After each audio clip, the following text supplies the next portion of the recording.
and in particular, anti-bullying, harassment, and discrimination programming aimed at making our schools safe and welcoming environments for all.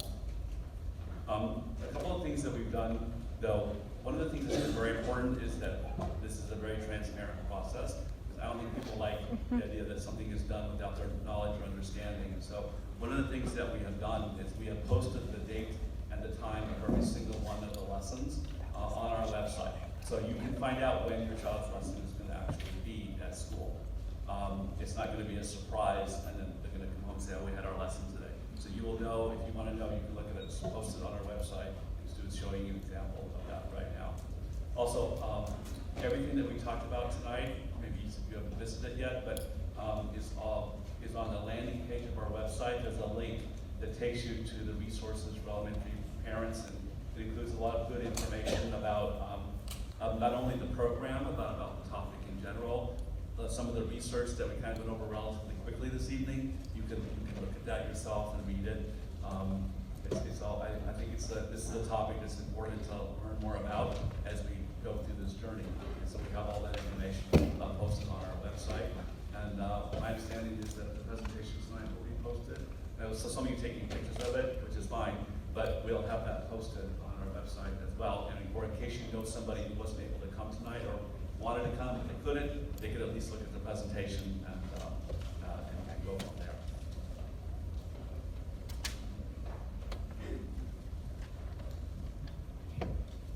All right, I'm going to take it back to the QR code if you want to use that. So questions are filing in, so thank you very much. The first question we have, I'm going to give this one to Holly Baxter.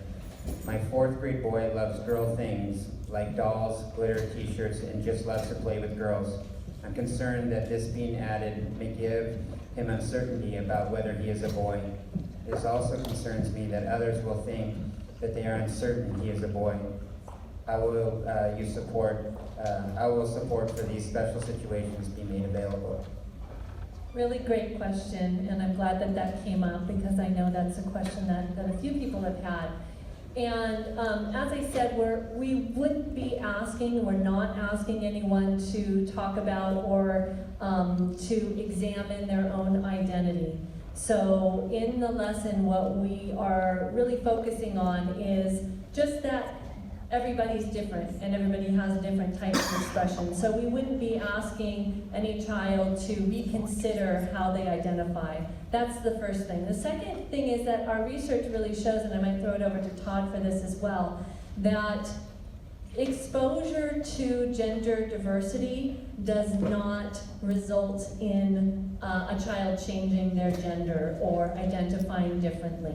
So that's just not the way that it works.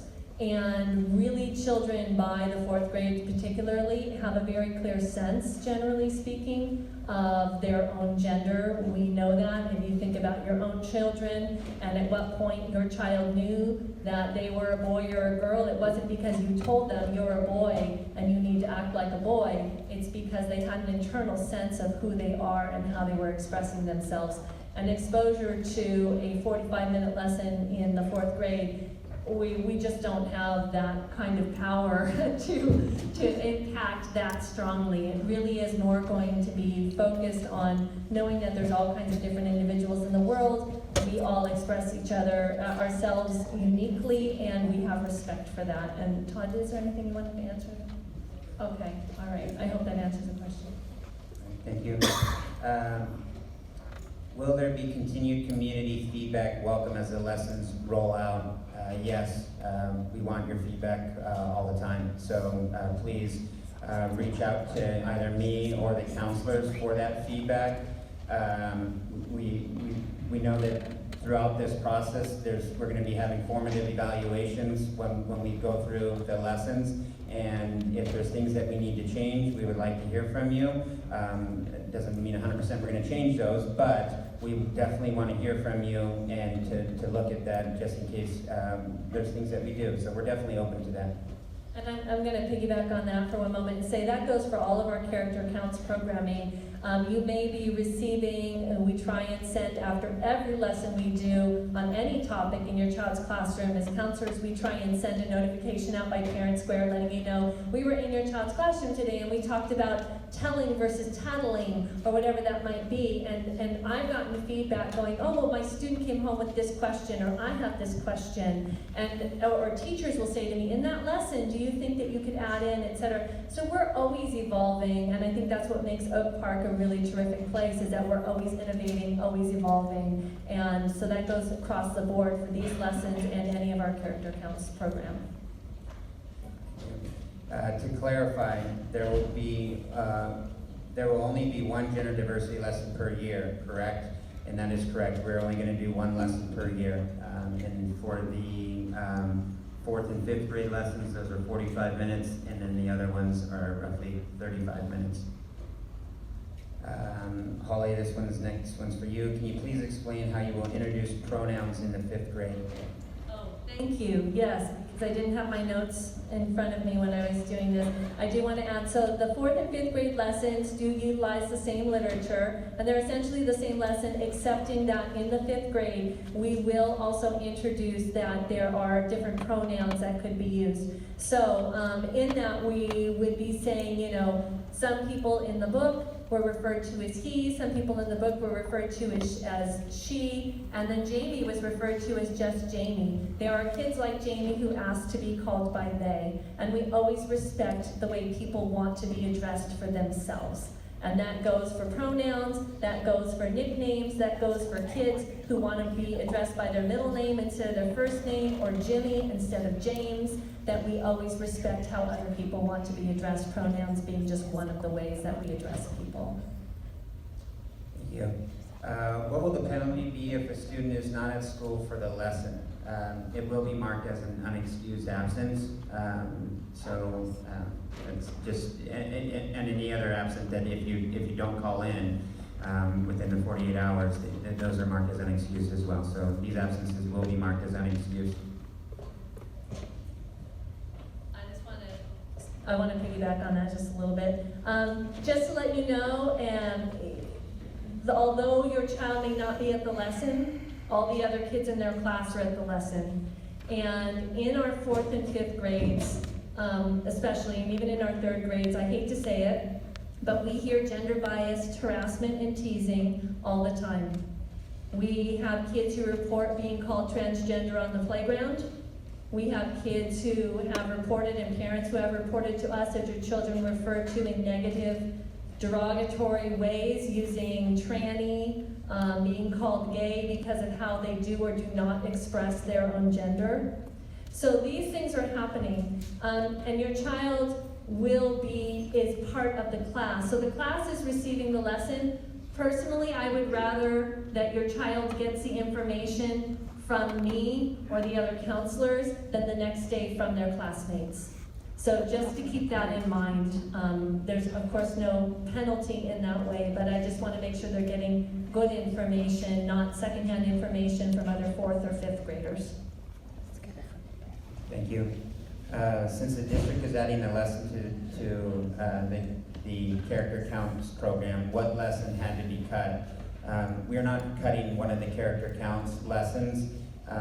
We are adding this to the character counts program, and in fact with the Safe Kids Task Force, with counselors, psychologists, teachers, and then also community members, we're looking to do other things as well with that, with topics about students' ethnicity and trying to support students in that well, and things in this nature similar to this program within character counts. Okay, Holly, I'm going to go back to you. Will gender identity be discussed after the lesson is completed in upcoming lessons? No, not in upcoming lessons. When students approach or have questions, that's part of what's so powerful about this. It's by the adults talking in an open way on these topics. It now gives the students permission to come to us if they have questions. So if a student has a question, they're confused by another student, they say, well, I can't tell, is Jamie a boy or a girl? Now they know they can come to the adults in the room and ask that question instead of trying to figure it out on their own. So those conversations may be happening on an individual level. Whenever a student requests to see the counselors, to see me or see our other counselors for any reason, you get notified of that. We let you know your student asked to speak with me today about this situation or that situation, so you would know that. But it won't be addressed in further lessons directly as gender diversity. We may, when we talk about acceptance later, it may be a big blanket of, everybody gets treated with equality, that sort of thing, and it falls under that umbrella, but we won't be specifically addressing gender diversity in any other lesson. Thank you. What are the current suicide depression statistics within Oak Park Unified School District, and how will this be tracked? Currently, through the Healthy Kids Survey, once every other 2 years, we track this data through in the 9th and 11th grade level. We do not ask that question in the 7th and the elementary ages. Our rate for students that have thought about committing suicide in the last 12 months is at 17% of our students. So pretty eye-opening. I don't have the depression off the top of my head, so I cannot answer that now. I will get back to you on that one and answer it via email if you put your email address into that, so I apologize for that. But the suicide rates, the students at the high school level who have thought about committing suicide within the last year is at 17%. 70% for academics. So, as far as statistics go, just across any entity, one of the things you always want to consider, especially with populations such as the things you're trying to gather info on, depression, suicidal ideation, so on and so forth, is these stats are typically based on self-report. What that means is that is a student who's choosing to put on paper that they are in fact experiencing these symptoms, if you will. So one of the things, and as a clinician, we have to weigh those risks, is when we see a number like 19%, or some of the stats I reported on, the challenge is those numbers are typically higher. One of the studies I looked at from 2012 found that in Los Angeles County, 80% of students in schools reported being bullied for LGBT identity. The reality is again, we look at the fact that those are students who chose to report. Now the amazing part is when you think of 80%, it's pretty astronomical that 80% of individuals have the wherewithal to say, this is happening to me, but you always have to factor in there are going to be those students who do not report, they don't want to identify, and be part of that population, if you will. Thank you, Doug. Will there be homework for fourth graders after the lesson? No, there will not. Holly, will gender identity be discussed after the lesson is completed in upcoming lessons after? Oh, we did? Okay. There we go. All right. Dr. Knight, is one class 30 to 45 minutes enough time to promote acceptance and understanding? So I don't think that you can necessarily say that, that once we do this 35 or 45-minute lesson in the class that now we're done and it's never going to come up ever again. I think the overall goal is that we're trying to create schools that are accepting and appreciative of the differences that the students have. We used to like to say tolerance. We want to create tolerance, and then we said we want to create acceptance, and we're definitely at the point now where we want to create appreciation. I think that all these books, for example, show how we want to show appreciation for the differences that all of us as humans have. And so it's not just like in this lesson on this particular topic, but the next one about respect. What are we doing right now? Respect. That fits into this. So all of this type of thing helps to build a beautiful climate in our schools that show this love and support for all of our students. So it isn't just one lesson.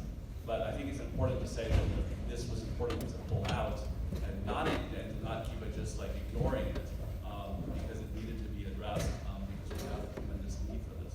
So otherwise, that sometimes you think we're spending so much time and attention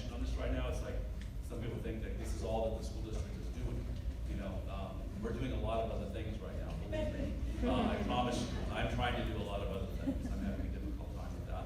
But, this is a part of a bigger, a much bigger picture. Thank you, Dr. Knight.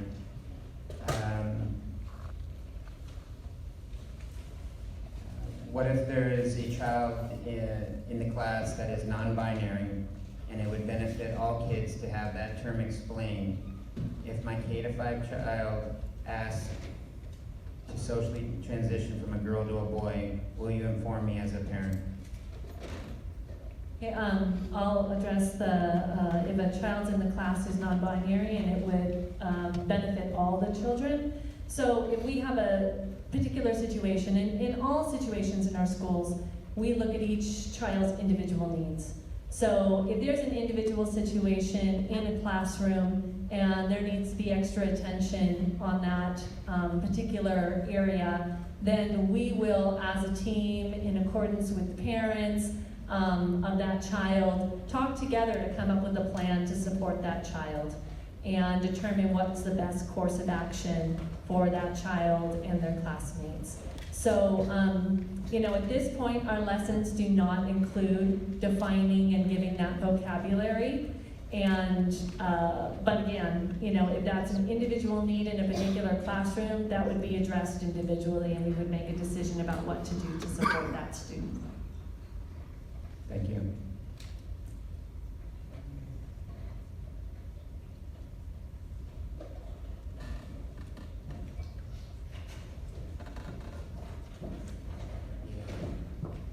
Yeah, I'm just trying to give me one sec. Sorry about that.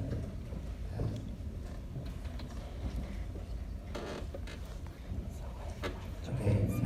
How can the curriculum be modified after it was approved by the board? Dr. Knight. So with all of our curriculum and lessons, this is really not a curriculum, it's more lessons given by our counselors, what it really is. We have the right to pilot the materials, to change them, and to move them forward and try different kinds of things. We piloted a whole bunch of materials at the middle school last year in history, social science without board approval. And then they came to the board later, we just tried them and then we moved them forward. So the school district have that right to do that. And so we're going to do that with these, like, we had the House for Everyone book that the board had approved for 5th grade. And, we met with a lot of parents and talked to people about this and decided, well, maybe this shaping book would be better than that one. And for other reasons, we decided to not use that book. So we're going to use the Jamie book instead. So, and then, once we go through all of this, we probably will make some other changes as well, just like we do with all of our programs in the school district. And that's the kind of district that we are. We listen to people, even though it doesn't mean that you're going to get your way necessarily on everything. We want to hear reasonable points of view and things that would improve this to make it better.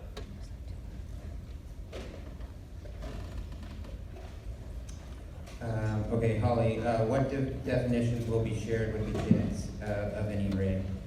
All right, so the only definition that we're really giving in regards to gender will be discussing that the gender spectrum, as Sam King pointed out, that gender is on a spectrum, and that different people express their gender in different ways.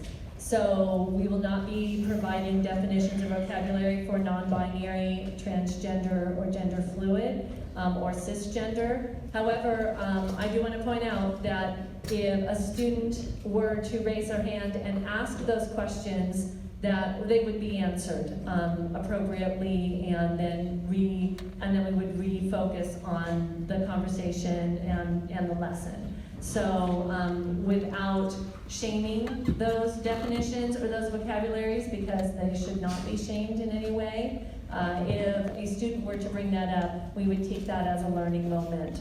But we will not be introducing those definitions ourselves as counselors. Thank you. One lesson a year is a small step. How will we measure impact on our kindness goal? Do we have a baseline climate survey? Yes, through the Healthy Kids survey, we have that, and that is given out every other year. And this is actually a year that we will be doing that. So we will be giving the Healthy Kids survey in the month of March. Dr. Knight, Will this education continue as the children move through to the middle and high school? I think it is a good, and it would be beneficial. We'll usually not include the commentary on these questions, but the question is about, is it going to move into the middle school and high school? And the answer is yes. We're starting with the elementary schools with the lessons that are described here, and then we'll be working and developing lessons for the middle school and the high school next. And as a matter of fact, we're pretty sure we're getting a grant this year that we have applied for from the state of California that will help us with this process. And and I'll tell you, we've learned a lot in the way we develop these lessons, but how we're going to develop those lessons as we go into the middle school and high school. We're going to make sure that if there's any missteps that we may have taken in this process, make sure that it's properly inclusive, and we'll make sure that we correct that as we go into the middle school and high school, and make sure that we get sufficient levels of input as we go through to hopefully avoid some of the misconceptions and the confusion that this may have created. And we really don't want to have to fight this battle all the way through the middle school and high school. And we're excited about doing this in those levels. We have a lot of students. I mentioned in emails to you that we have students that will benefit from this that we need to address in every single school in the district. Every elementary school, and definitely in our middle school, and definitely in our high school, we've had students who are transgender and who are on the gender spectrum at different levels. And so obviously this would make sense to move it appropriately in the secondary schools. But where exactly it's going to fit right now, I don't know the answer to that question, but I'm going to rely on our teams here and the staff and counselors at the secondary level to help guide this process. Thank you.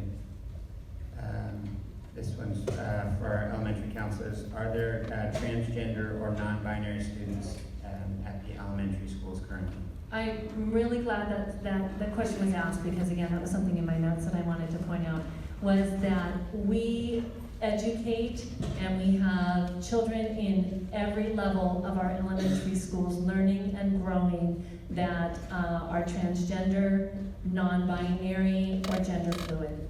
These kids are learning and growing alongside all the rest of the kids here at school. And this is why this curriculum, or this why these lessons were originally brought up as a concept, was because we needed to support these kids and support their classmates and their teachers in understanding how these kids needed the social and emotional support that we could provide to them. So yes, the answer to that is yes, there are. And I also wanted to circle back. I realized we didn't answer a question. Somebody said, if my child wants to transition from boy to girl, would you let me know?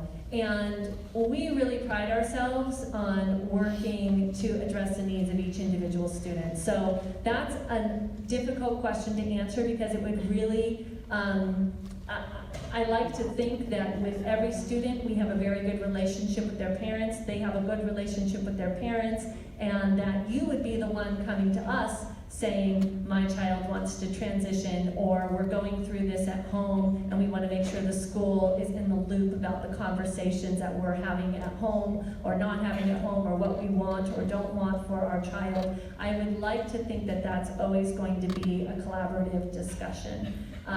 That being said, there are certain rights that our gender diverse kids have. And those are rights that are federally protected. And so I'm going to actually turn it over to Todd to speak about that a little bit. Thanks, Holly. So in those situations, and it often is complicated solely because my experience working with districts in our community, I'm a private practice clinician in Westlake. And working with the neighboring districts that I've worked with, both in Oak Park, CBUSD, LBUSD, Moore Park, CME, so on and so forth, usually we have to weigh the risk, and most importantly, we have to keep the child safe. It is our responsibility, myself as a clinician as well as district staff, to ensure that kids are safe. With that said, it's going to really be a case-by-case basis.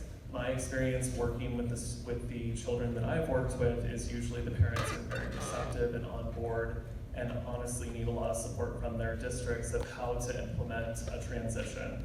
I think most importantly, on the flip side, there are situations where that information isn't disclosed to parents.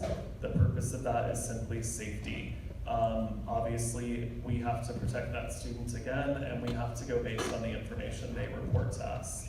So in the training I do and what I do with districts that I've worked with and a lot of the teachers I've worked with is really encouraging them to know their parents, solely because it just helps and build those relationships when a situation like this comes up. So. Thank you, Todd.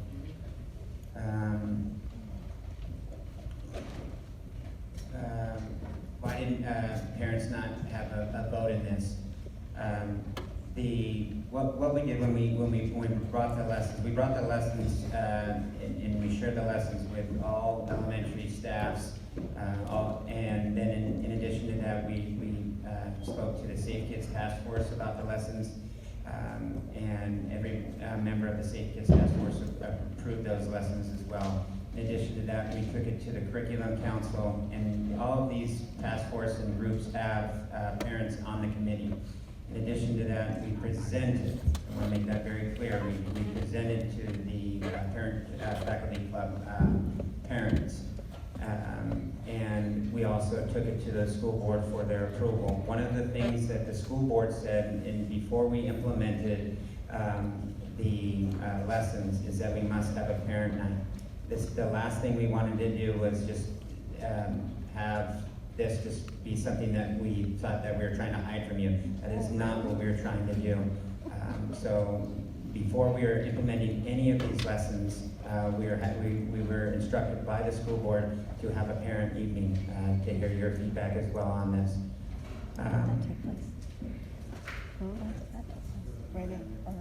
I wanted to just go back to a previous question around, I think it was something to the effect of, do we have trans kids in our schools, non-binary schools in the elementary setting? Just to speak to, we want to be very mindful about making assumptions with this particular community.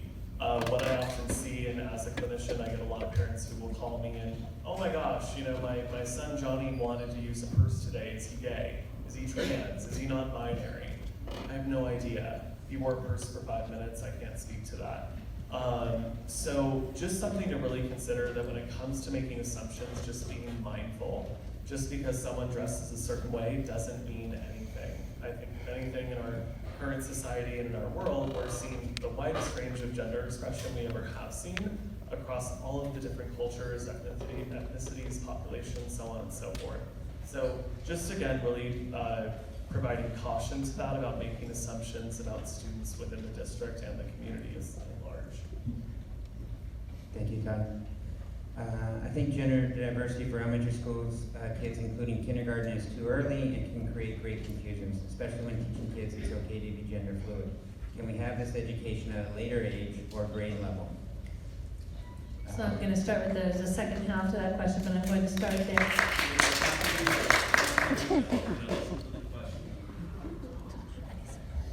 So we appreciate that feedback, and we've taken that feedback into consideration, which is why we've made so many changes to the program as it originally stood. So the question is saying including kindergarten. So in the kindergarten lesson, we don't discuss gender specifically. So we've heard that feedback, and the kindergarten lesson is now about accepting everybody in all sorts of different ways, including, you know, you can eat waffles in the bathtub. You know, this is not, so kindergarten, first and second grade do not focus on gender because we have heard your feedback on that. So I wanted to acknowledge and thank you for giving us that feedback. The second part is about when teaching kids it's okay to be gender fluid. We understand that there's different beliefs around this, and we acknowledge that, and we do not want to in any way say that somebody's beliefs are wrong or right. That's not our intention. The intention of the lessons is to provide information about the kids that your kids will come in contact with.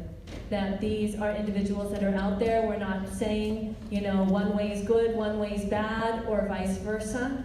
What we're doing is saying there's all kinds of individuals in the world. And I don't personally believe that having one viewpoint negates the other viewpoint.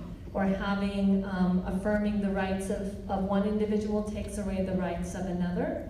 And it seems to me, in my experience as a school counselor, that understanding that there's different viewpoints in the world and that there's different ways to express yourself actually increases the resiliency, the acceptance, and the tolerance of the differences between us for all kids, not just for those kids that are being targeted or harassed. So I welcome when my kids that I work with get to see different viewpoints on the same subject. We talk a lot about point of view, and I think that that's a really important piece of it. The second part of the question, I'm gonna let Stu take. Instead of using Jamie as Jamie in the 4th and 5th grade for diversity education, can we use Wonder, both the book and the movie? I give that to Dr. Knight. So Wonder is about a child with a physical deformity. So that book is not about a student who is expressing gender differently.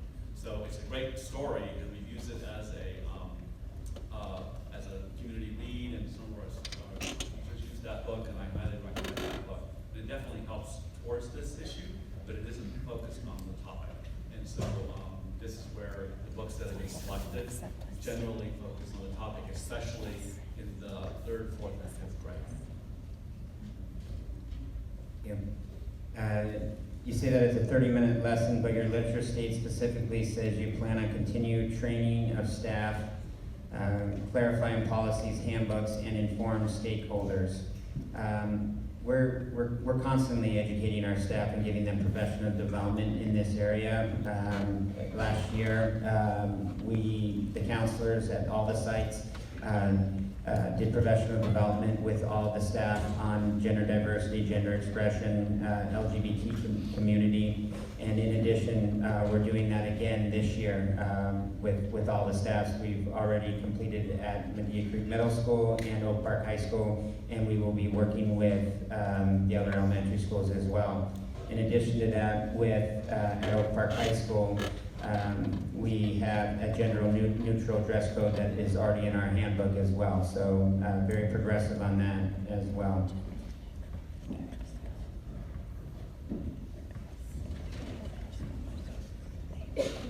Another comment I wanted to make that I want to make sure we're very clear on is that gender expression is not a disability, and it is, it isn't necessarily a problem. So I think it's really important that we understand that, it's something that we celebrate, that it isn't an abnormality per se, and that it isn't anything that, that's really particularly unusual, as we've heard from psychologists in the American Academy of Pediatrics. And it's more the way that we respect and how we respond to that in the classroom. In talking to parents with non-binary children, they've said to me that, we didn't ask for this. This is the child that was born, and can you help us with this? Because we want to make sure that my child is accepted at school with his or her classmates, being able to go to birthday parties, be able to celebrate, and be able to play just like other children would be. So that is my personal motivation, why we're doing this, and it's because we do have children all the way through the grade level. So someone had asked about why don't we just wait until middle school? Well, we really can't wait, because we have children right now in this situation in our elementary schools. So that's why we started there. Thank you, Dr. Knight. Why is this issue of gender diversity more important than other protected classes? It's not. Protected classes are all very, very important. This happens to be the one that we are working on right now, and we have plans to address the issues of racism and other types of discrimination in future projects that we're working on and already talking about. So this is a first step towards a very comprehensive look at diversity in our schools. And we hope that many parents are part of those conversations as well, because we need your input on those and what your experiences and your children's experiences have been. And why can't we just teach tolerance, or why can't we just have lessons about acceptance? And I love that, and I wish that that was enough. We have been doing that, as I said, in our Character Counts program for 15 years. For 15 years, we've been talking about acceptance and kindness and tolerance, and we still have kids being called tranny out on the yard.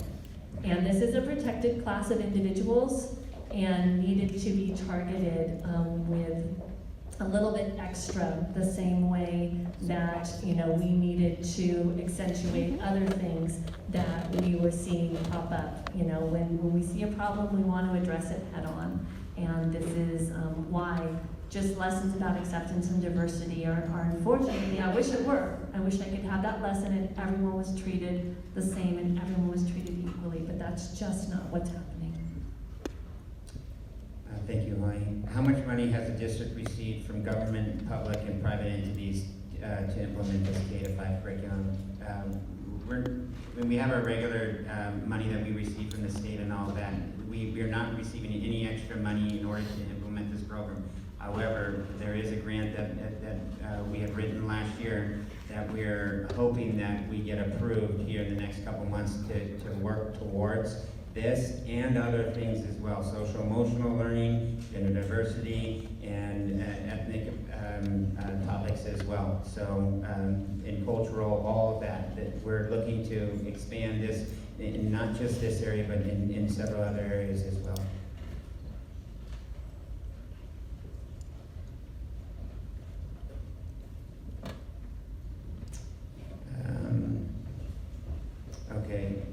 Dr. Knight, how does the board plan to make up the lost revenue due to increased absences of students creating their own opt-out? So we haven't had very many students absent during this, there was a bit of an opt-out boycott that we had very few absences, and if there are absences during this period of time, if people want to keep their kids out or choose to keep their children out when we're doing one of these lessons, it's one of the things we just have to go with. So, I mean, the cost is about $50 a child, or a little bit more than that, for an absence for a full day. So, obviously, that's not a good thing for the school district, but the school district, believe it or not, doesn't weigh everything that we do based on our revenue situation. So, we do the best that we can with what we have, and the money that we might lose by people deciding that they would keep their children home for this particular day isn't a consideration that we're looking at. Yeah. You mentioned that you will no longer teach the terms non-binary or transgender. Will you still be teaching this as a concept? So in our social emotional learning session, we do teach lots of concepts kind of through inference and through exposure. And that's really how these topics are going to be addressed in the lessons, is that as they experience the books and as they experience conversations around in our classroom, we're all unique. And, you know, and in the Jamie versus Jamie book and in Sparkle Boy, we specifically address different gender expressions that it will be taught in those ways. Okay. Thank you, Holly. Your lessons on gender identity go against my family's religious beliefs. How do you respond to this? So I'm certainly aware in our society that there's and in our school district, there are a variety of religious beliefs on a multitude of topics. And I'm sure you can understand that where public schools have landed on this over the history of public schools, especially in an incredibly diverse state like California. And the courts have ruled very clearly on this. The Ninth Circuit has ruled recently on it. And that is the school district also has an overwhelming responsibility, if you will, to make sure that we have safe and comfortable schools for everybody that's going to be there. And that might involve sometimes teaching something that's a controversial topic that not every single religious belief is going to go along with. And so, I'm sorry about that because we don't want to offend anybody's religious beliefs. We truly do not. I recognize that. I'm a religious person myself. I hold my own personal religious beliefs, and sometimes we run into conflict with those as we go through life. And it's very complicated in a public school when you're educating everybody's children. And so, I can just say that we can't bow to everybody's religious beliefs on every single topic.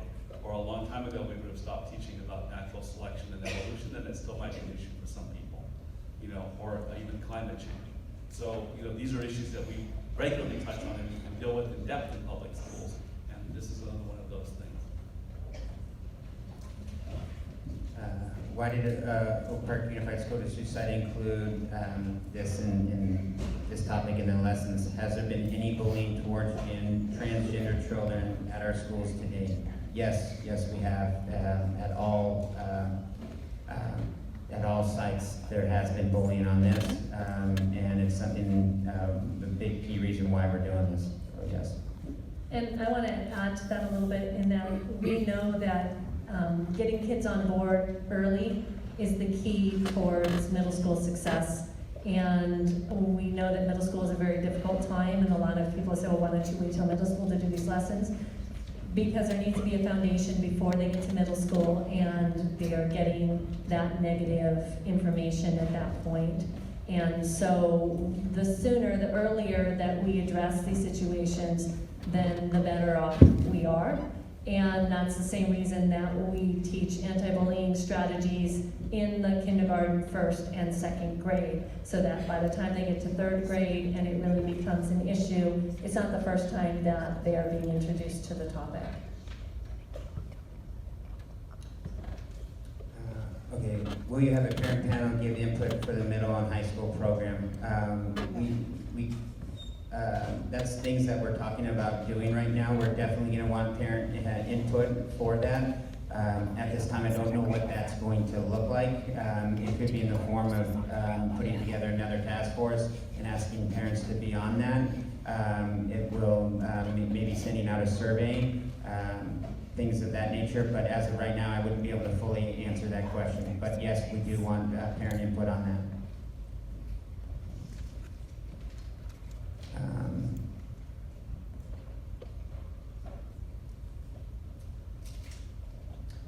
Okay. What happens next year and the following years as fast as the 4th and 5th grade classes repeating the same Jamie is Jamie book? Will there be a new lesson introduced? Traditionally, when we've developed social emotional curriculum and counseling lessons, and we have in the past used a duplicate lesson in different grades, and then yes, the next year we would need to switch that up and find a different way to present that information. So at this point, we're just taking what we've got coming right now, and then once we are in a good place with where we are now, then we'll be able to look forward to what we'll be doing next year and how that may or may not change. Thank you. Dr. Greenlinger, this next one's for you. Will Oak Park Unified School District be changing textbooks to align with LGBTQ framework, RE sexual orientation of historians as per FAIR Act SB 48? I'm glad I got a question. We can keep sending them your way, buddy. Let's see how I answer this one first. So the FAIR Act is a law from 2009, I believe, and it tells school districts that they have to adopt a curriculum that acknowledge the contributions of protected classes, including LGBTQ, whether it's historical figures, scientists, etc. Any of the adoptions that we have done since then have complied with the FAIR Act. And an example is the recent adoption at Medea Creek Middle School of the what's called the Impact Social Studies curriculum. History and Social Studies is compliant with the FAIR Act because it properly identifies protected classes in whether it's ancient cultures or medieval times. And so any adoption that we do, specifically in History and Social Studies, is where the FAIR Act typically applies. Somewhat in literature, but we do not have any literature adoption that is an anthology, so we typically wouldn't have a FAIR Act compliance with language arts just because of our current adoptions. So if we were to adopt a new AP US government textbook, it would have to comply with the FAIR Act. Thank you, Dr. Greener. Yes, the short answer is yes. Any textbook adoption we do must comply with the FAIR Act. We're compelled to adopt materials that comply with any of the federal or state laws.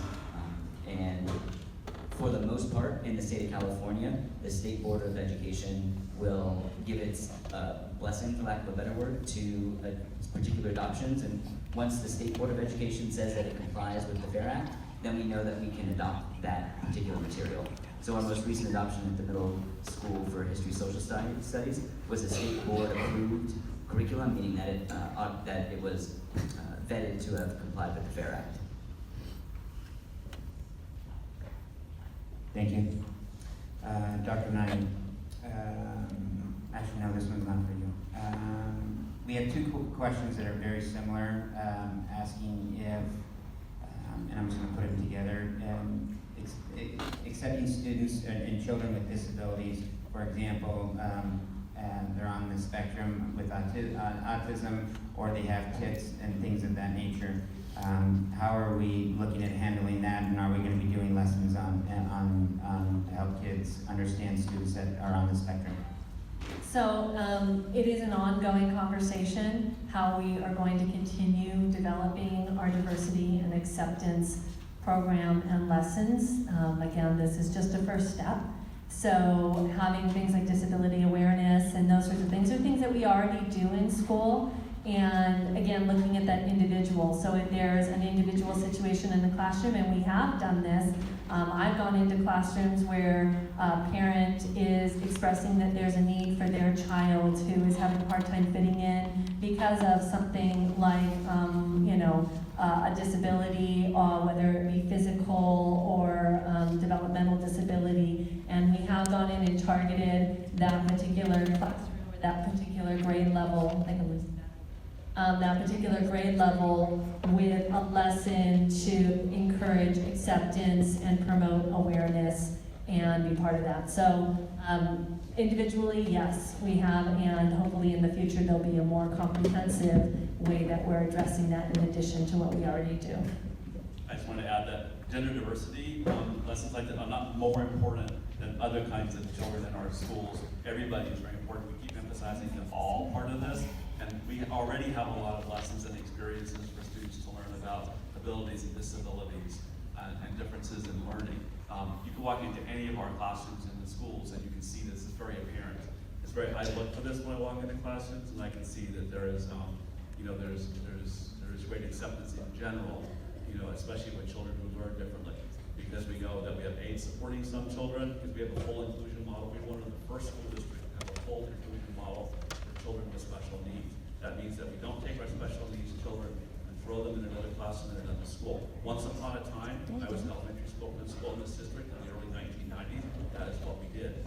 We have evolved from that model to a highly inclusive model where in every single classroom in the school district, we have kids with all kinds of different abilities and disabilities. And we celebrate that in our district, and we're known for that. And a lot of people seek us out for that reason. We're making presentations to the county itself on this, the special education local plan area about this now, because some school districts are just deciding that they need to start doing this. And this is like old news for us. And I would add that we've been doing the ability awareness fair since I can remember. So we have that at all the schools where students learn about, we're just all a little bit different and how we approach things. And this is just like that in the sense that we consider all these students to be a gift to us. Every single one of your children is a gift to us. And I have to say that even to the high school principal who had to discipline a student today for being a real jerk, that child is a gift to us. Because, it's our job to pull these different kinds of things out when children misbehave, when students misbehave, and we're all about what we call restorative justice and trying to help students to learn how to behave better. And we go round and round about this all the time with parents, because some parents demand justice. And I used to say as an elementary school principal, it's not my job to dispense justice, it's my job to educate children and help people grow and learn in our school. Now, we have to keep order in the schools, but we do look for everybody, whether they have a behavioral disorder or whatever it is. We are all about helping all of our students to prosper and to become responsible young adults. That's part of our commitment to society. Thank you, Dr. Wright. Will you be applying the topics of tolerance and acceptance to teaching religious tolerance? Our family is Jewish. I was bullied as a kid in class. Part of the Character Counts program already, we do teach acceptance in that. And that dives into multiple avenues of that. I'm gonna ask Holly to elaborate on that a little bit, but if a student was being bullied in class regarding their religion, we want to hear from you on that, and we need all the help that we can get with that. We do have a bullying report form that is on the front of every single one of our elementary schools, middle school, and high school, and we take those very seriously. So if that is happening, we want to hear about it, and we want to help in that manner.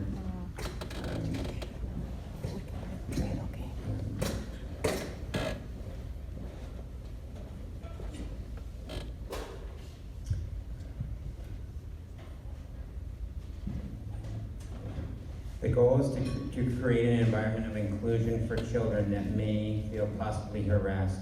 How can you be sure the opposite may take place for children that are comfortable with who they are? Could it cause them confusion?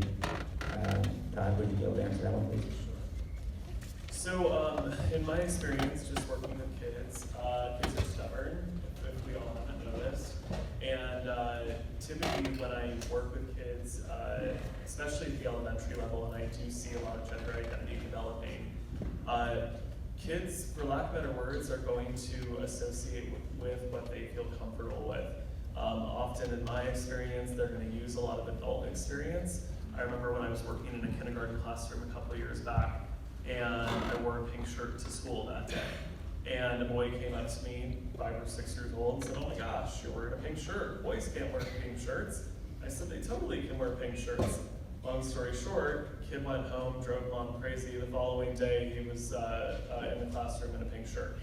So, needless to say, my experience with it is it's not going to confuse them. I think what would confuse them more, in my experience, would be educating on the terms, which is not what we're doing here, not what Oak Park is going to be doing, especially at that age. Kids are really able to just take what's going on around them and learn from it.